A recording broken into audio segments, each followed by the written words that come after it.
નમસ્તે બેટા, કેમ છો બધા?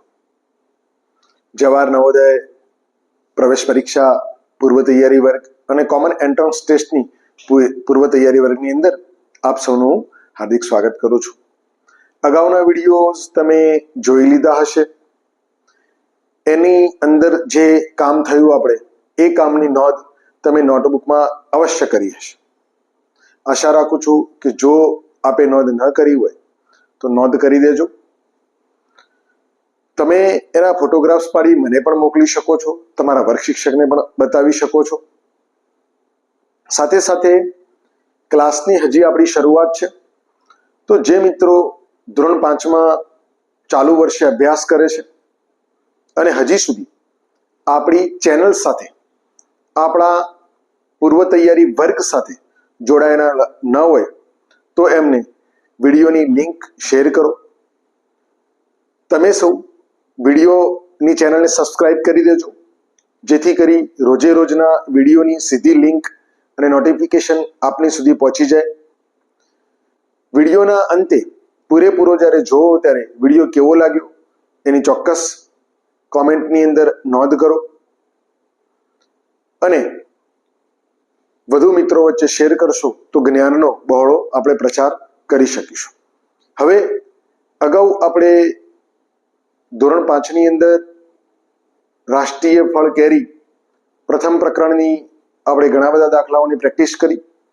આજે આપણે થોડા આગળ વધીશું અને પ્રશ્ન નંબર 34 થી, એટલે કે વર્ષ 2024માં જે પ્રશ્ન પૂછાઈ ગયેલા છે તેની આપણે સોલ્યુશન કેવી રીતે જવાબ મેળવવો એની સમજ મેળવીશું. ઓકે, તો આપ સૌ રેડી છો તમારી નોટબુક સાથે, પેન સાથે? તો શરૂઆત કરીએ. ચાલો ત્યારે. પ્રશ્ન નંબર 34, 4 અંકોની મોટામાં મોટી સંખ્યા, 4 અંકોની મોટામાં મોટી સંખ્યા માંથી 4 અંકોની નાનામાં નાની સંખ્યા બાદ કરતો ખાલી જગ્યા સંખ્યા મળે. અહીં બાદ કરવાની છે, એટલે કે બેટા બાદ બાકી આવી. તો બાદ બાકી કરતી વખતે 4 અંકની મોટામાં મોટી સંખ્યા, તો સૌથી મોટો અંક કયો? આપણે અગાઉ પણ શીખી ગયા છે કે જ્યારે અંકની વાત થાય એટલે કે 1 અંક સૌથી નાનો અંક અને 9 નંબર એટલે કે 9 નંબરનો અંક એ સૌથી મોટો અંક. અહીંયા 4 અંક કહેવાય કે 4 વખત 9, 1 2 3 અને 4. તો 4 વખત 9 એટલે કે 9999 થાય, જે 4 અંકની મોટામાં મોટી સંખ્યા. અને 4 અંકની નાનામાં નાની સંખ્યા. નાનામાં નાની સંખ્યાની ફરીવાર શરૂઆત કરીએ કે 1 અંક નાનો, તો 2 અંકની નાનામાં નાની કઈ? તો 2 અંકની શરૂઆત ક્યાંથી થાય છે? તો 2 અંકની શરૂઆત બેટા 10 થી થાય છે. તો 10 નંબર એ નાનામાં નાનો 2 અંકની. 3 અંકની નાનામાં નાની શરૂઆત ક્યાંથી થાય છે? તો 100 નંબરથી. તો 100 નંબર 3 અંકની નાનામાં નાની. અને 4 અંકની શરૂઆત ક્યાંથી થાય છે? તો 999 પછી તરત પછી આવતી 1000 સંખ્યા એ 4 અંકની નાનામાં નાની સંખ્યા થશે. તો અહીંયા આ મોટામાં મોટી થઈ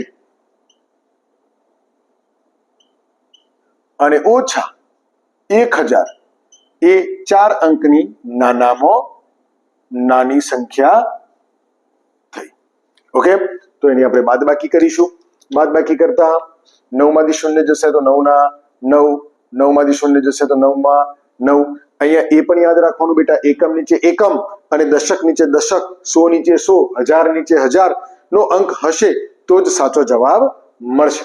9 માંથી 0 જશે તો 9 ના 9 અને 9 માંથી 1 જશે તો 8, એટલે કે 8999 એકમ દશક 100 ને 1000, 8999 ક્યાં મળે છે?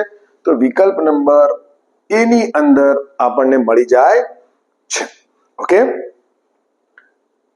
પ્રશ્ન નંબર 35, 4,05,68 ને અંકમાં કેવી રીતે લખશો? આ પ્રશ્ન પણ 2024માં પૂછાઈ ગયેલો છે.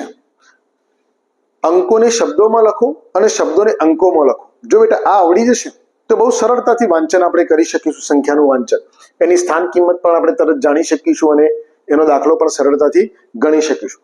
અહીં જોજો, 4,05,67. તો અહીં હું તમને સ્થાનની વાત કરું તો સૌથી પહેલું સ્થાન કોનું હોય છે? એકમનું. ત્યારબાદ દશક, ત્યારબાદ 100, ત્યારબાદ 1000 ત્યારબાદ 10,000 અને ત્યારબાદ લાખ. બરાબર સમજો. અહીં દરેકનું એક એક સ્થાન છે, દરેકનું એક એક સ્થાન છે. આપણે સ્થાનની સાથે એની સમજીશું. અહીં વાત કરી છે કે 4 લાખ. બરાબર સમજો. આ 4 લાખ, લાખ ખરા, પરંતુ કેવો અંક? 4. તો એક અંકની સંખ્યા છે. 1 2 3 4 5 6 7 8 અને 9. આ બધી એક અંકની સંખ્યા છે, માટે અહીંયા એક જ અંક લખાશે. જો 2 અંકની સંખ્યા લાખમાં આવે તો 10 લાખ શબ્દ વપરાશે. હજારની અંદર 1000 2000 3000 એમ કરતા કરતા 9000, પરંતુ 10,000 થાય તો 10 એ 2 અંકની સંખ્યા છે, માટે અહીંયા આપણે 10,000 નું સ્થાન અહીં રાખ્યું છે. તો અહીં આપણે દરેક સ્થાનની અંદર એનો અંક લખીશું એટલે આપણને ખબર પડશે. પહેલા તો 4 લાખ, તો લાખની અંદર 4. ત્યારબાદ 500, તો 100 ની અંદર 5. ઓકે, બરાબર સમજો. અને 67, તો દશકમાં 6 અને 7, 67. આ બંને બાકી રહી ગયા. તો આ બંને ખાલી રહ્યા તો ત્યાં શું મૂકવાનું છે? 0. આ રીતે આપણી આખી સંખ્યા બની ગઈ. એકમ, દશક, સો, હજાર, 10,000 અને લાખ. તો આવી સંખ્યા આપણને ક્યાં મળે છે? 4 ની પાછળ 2 શૂન્ય, 5 6 અને 7.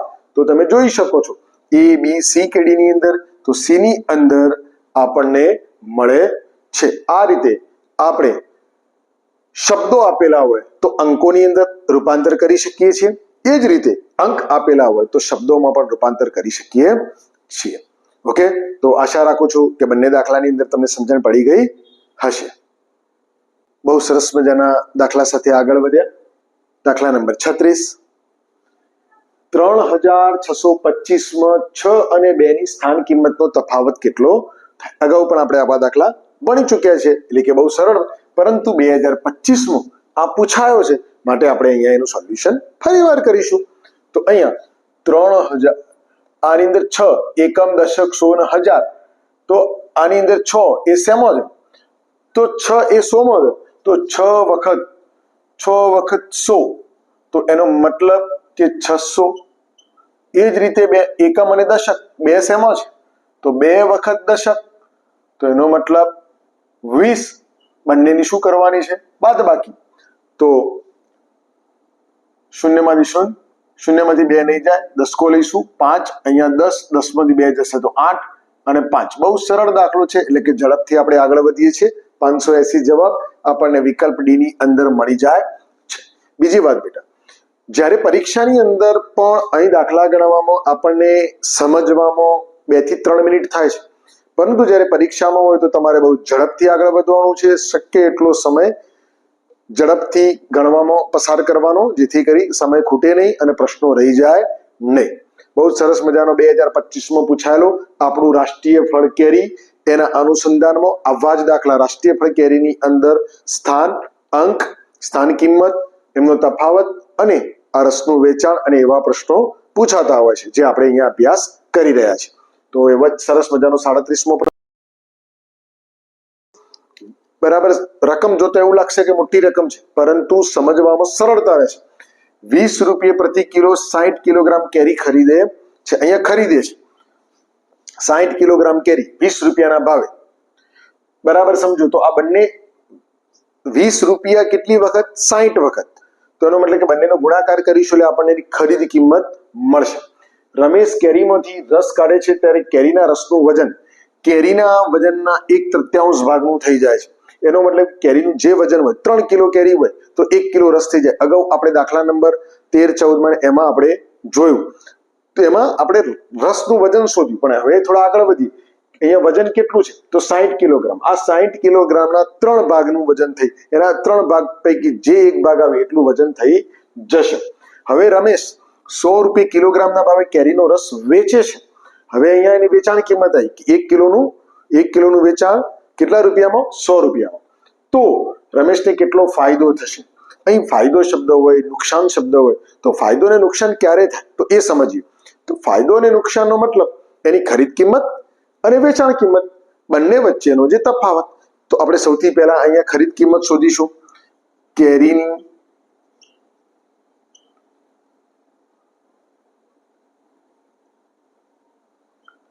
ખરીદ કિંમત, તો વજન ગુણ્યા ભાવ, તો વજન કેટલું હતું 60 કિલોગ્રામ અને ભાવ 20 રૂપિયા. તો આ બંનેનો ગુણાકાર કરીશું તો જવાબ શું આવશે બેટા 1200 રૂપિયા. આ આપણને એક જવાબ મળ્યો. કેટલો જવાબ મળ્યો? એક. એની ખરીદ કિંમત મળી. વેચાણ કિંમત તો હજી બાકી. તો બીજા નંબરમાં હવે આપણે શું શોધવાનું? કેરીના રસનું વજન. કેટલો રસ તૈયાર થયો એ રસ વેચીશું તો એની કિંમત આપણને મળશે. તો રસનું વજન.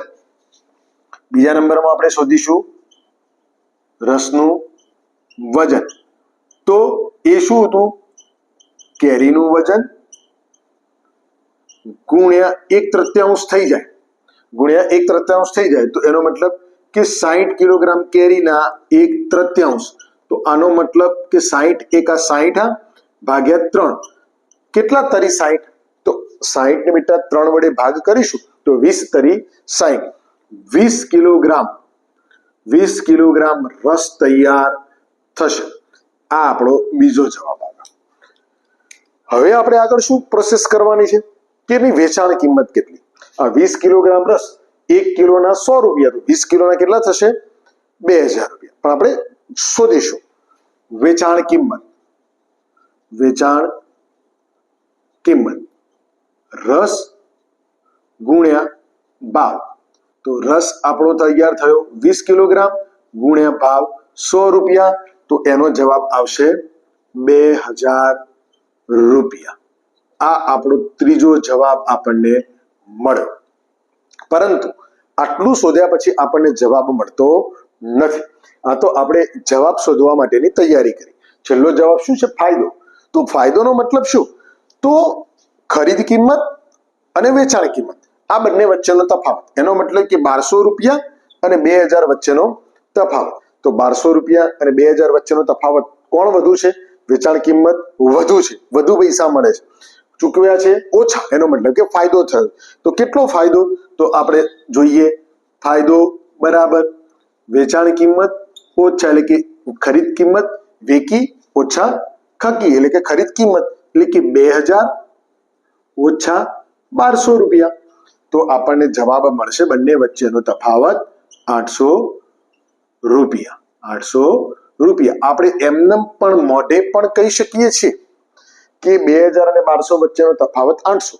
તો આ 800 રૂપિયા ક્યાં આપેલા છે? કયા વિકલ્પમાં? તો વિકલ્પ નંબર સી ની અંદર આપેલા છે. આશા રાખું છું કે દાખલો રકમ મોટી છે. મેં તમને જે સમજ આપી એ સમજ તમને પડી ગઈ છે સમજણ.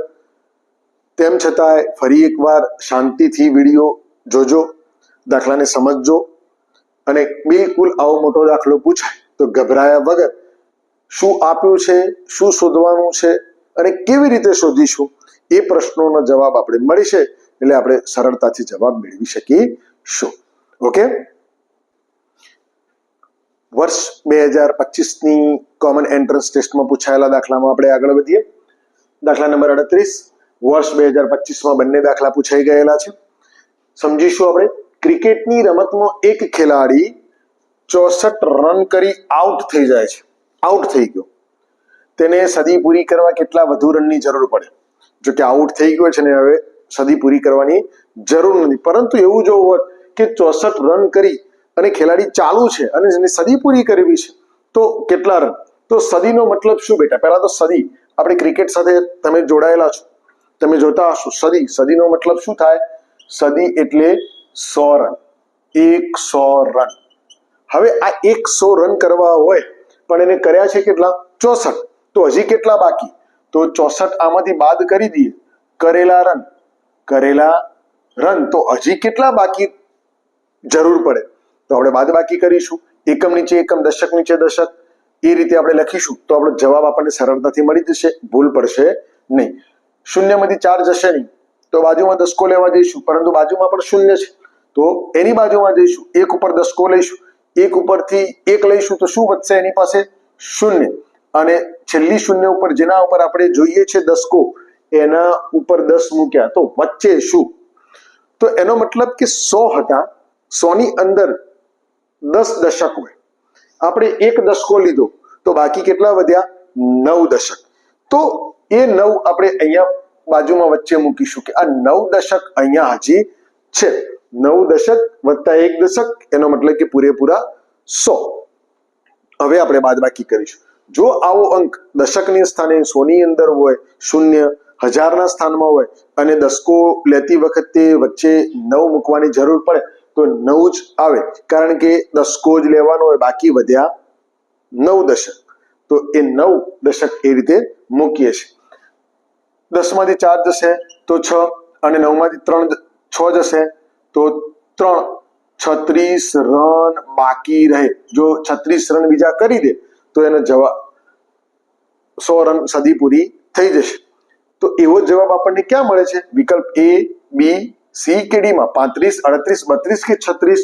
તો 36 આપણને વિકલ્પ D ની અંદર મળી જાય છે. એવો જ બીજો એક સરળ દાખલો, દાખલા નંબર 39. 3 આંકડાની સૌથી મોટી સંખ્યા તથા 4 આંકડાની સૌથી નાની સંખ્યા, બંનેની બાદબાકી કેટલી થાય? હમણાં જ આપણે શીખ્યા, મૌખિક વાત કરી. જો હોશિયાર તમે બાળકો છો તો તમે સરળતાથી જવાબ આપી શકો છો કે 3 અંકની સૌથી મોટી સંખ્યા કઈ? તો 3 નવડા, તો એનો મતલબ કે 999. 4 આંકડાની સૌથી નાની સંખ્યા કે જ્યાંથી શરૂઆત થાય છે, તો 999 પછી તરત કઈ આવે છે? 1000. તો આ 1000 અને 999 વચ્ચેની બાદબાકી કેટલી?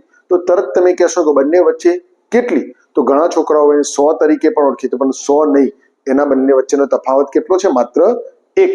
આ યાદ રાખો. અને કેવી રીતે જવાબ? તો આપણે જોઈએ. 4 આંકડાની બાદબાકી કરીશું એટલે વધુ આંકડા અને મોટી સંખ્યા ઉપરની તરફ રાખીશું, એટલે કે 4 આંકડાની સંખ્યા 1, 2, 3 અને 4.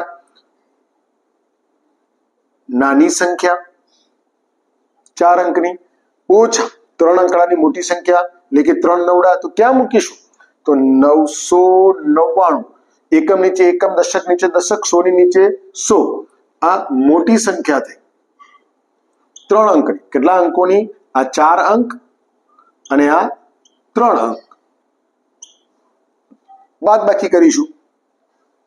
ઉપર જેવી પોઝિશન હતી એવી જ અહીં દશકો કેવી રીતે લેવો? તો ક્યાંથી દશકો લઈશું? આની પાસે શૂન્યમાંથી 9 નહીં જાય, અહીંયા શૂન્ય, અહીંયા શૂન્ય, તો 1 ઉપરથી દશકો લઈશું. 1 ઉપર શૂન્ય, છેલ્લી શૂન્ય ઉપર દશકો, તો બાકી વધ્યું શું? 1000 ની નોટમાંથી 10 રૂપિયા લઈ લઈએ તો શું વધે? 990 રૂપિયા. તો 900 સોના ઉપર અને 9 દશક એટલે કે 90 રૂપિયા. તો એ રીતે બંને જગ્યાએ 9 આવશે. 10 માંથી 9 જશે તો 1 વધશે, 9 માંથી 9 જશે તો 0, 9 માંથી 9 જશે તો 0, 9 અને 0 ના 0. શું વધ્યું? તફાવત 1.